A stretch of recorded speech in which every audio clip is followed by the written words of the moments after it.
The sheriff's deputies came storming down my driveway, sirens screaming, lights flashing, and there was Karen, pointing at me like she'd just caught a fugitive. The crowd of neighbors waited for me to be cuffed and dragged away, until I pulled out my badge, and in that split second, the woman who thought she ruled the lake realized she had just picked a fight with a state detective. Acti alt V1, the conflict begins. I bought the cabin at Lake Vista for one reason: peace. After 30 years in criminal investigations, chasing killers, working cases that left me awake at night, I was ready for quiet mornings with coffee, fishing at dawn, maybe grilling on the weekends. Just a man and his porch by the lake. What I got instead was Donna Wellington, or as everyone in town called her, Karen.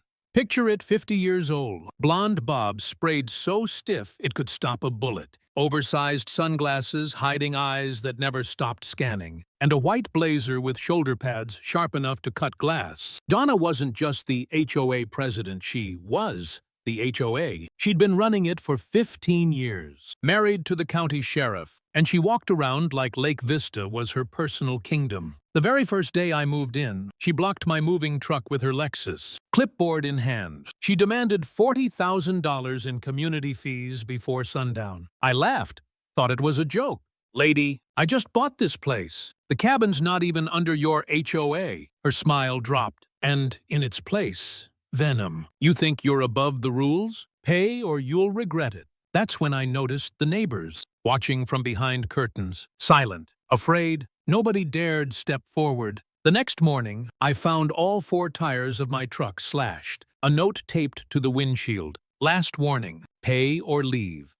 That night, cops showed up at my door 3 different times over noise complaints. I was sitting in silence, reading a paperback. Still, there they were, knocking, shining flashlights, taking notes. I realized then this wasn't random harassment. This was coordinated. Donna had the sheriff, her husband Blake, as her personal enforcer. My lakefront dream had turned into enemy territory. Act 2. Escalation and doubt. It didn't stop. Every day was another stunt. Fake inspectors checking my dock, fines taped to my front door, Donna screaming at me in the middle of the street. Nobody moves into Lake Vista without going through me.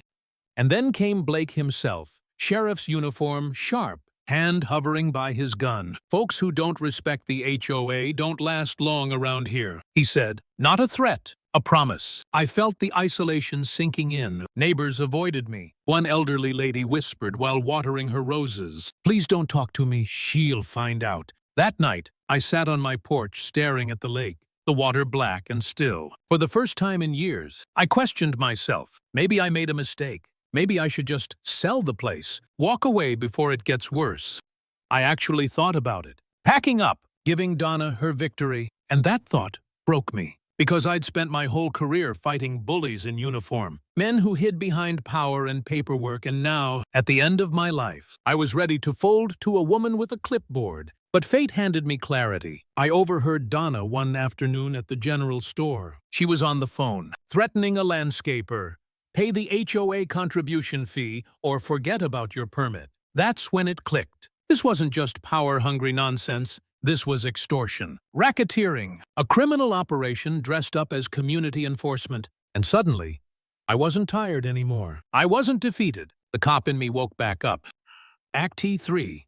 The climax. It came to a head one Saturday morning. Donna assembled her supporters, 8 clipboard warriors, and her husband in full sheriff regalia lined up across my driveway. They chanted like it was a protest, shouting that I wasn't allowed to move in. Neighbors gathered to watch, phones out. I kept unloading boxes from my truck, ignoring the circus. Finally, I turned and said loud enough for everyone to hear, "Lakes aren't kingdoms. Communities aren't ruled by queens." That broke her. She screamed into her bullhorn, voice cracking, "Blake, arrest him, now!" 2 cruisers rolled up, lights flashing. Deputies jumped out. The crowd leaned forward, hungry for the spectacle. Blake strutted down the line like a conquering general, barking, "Take him in," trespassing, resisting HOA orders. I didn't move. I just reached slowly into my jacket. The deputies froze hands on their holsters until they saw what I pulled out. Not a weapon, My badge. I handed it to the youngest deputy. His face went pale as snow. He glanced at Blake, then back at me. Sheriff, you need to see this. Blake snatched it, eyes narrowing, and then shock. Written right there in bold letters. State Police, Detective Daniel Rivera. Criminal Investigation Division. The crowd gasped. Phones zoomed in. Murmurs rippled. He's state police. He outranks Blake.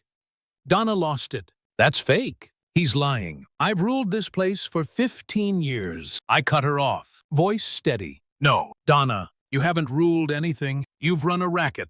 And I've already sent every shred of evidence to the state attorney. Neighbors began stepping forward. One man shouted he'd been forced to pay bogus landscaping fees. A woman admitted Donna threatened her over building permits. Even the quiet old lady raised her voice, trembling but clear. You took my money every month. I had to choose between medicine and your fees. Phones captured it all. Blake's shoulders sagged. He pulled off his own badge, shame burning in his eyes. Donna shrieked, mascara streaking, calling everyone traitors. But her supporters dropped their clipboards, blending back into the crowd. The deputies didn't wait. They cuffed Blake first, then Donna, hauling them toward the cruisers while the crowd filmed. The so-called Queen of Lake Vista dragged away screaming. And me, I didn't celebrate, didn't smirk. I just stood on my porch, looking out at the lake as the sun dipped behind the trees, water glowing orange with the last light. Final beat. Because bullies only win when people believe their authority is real. Once you strip away the fear, they've got nothing left.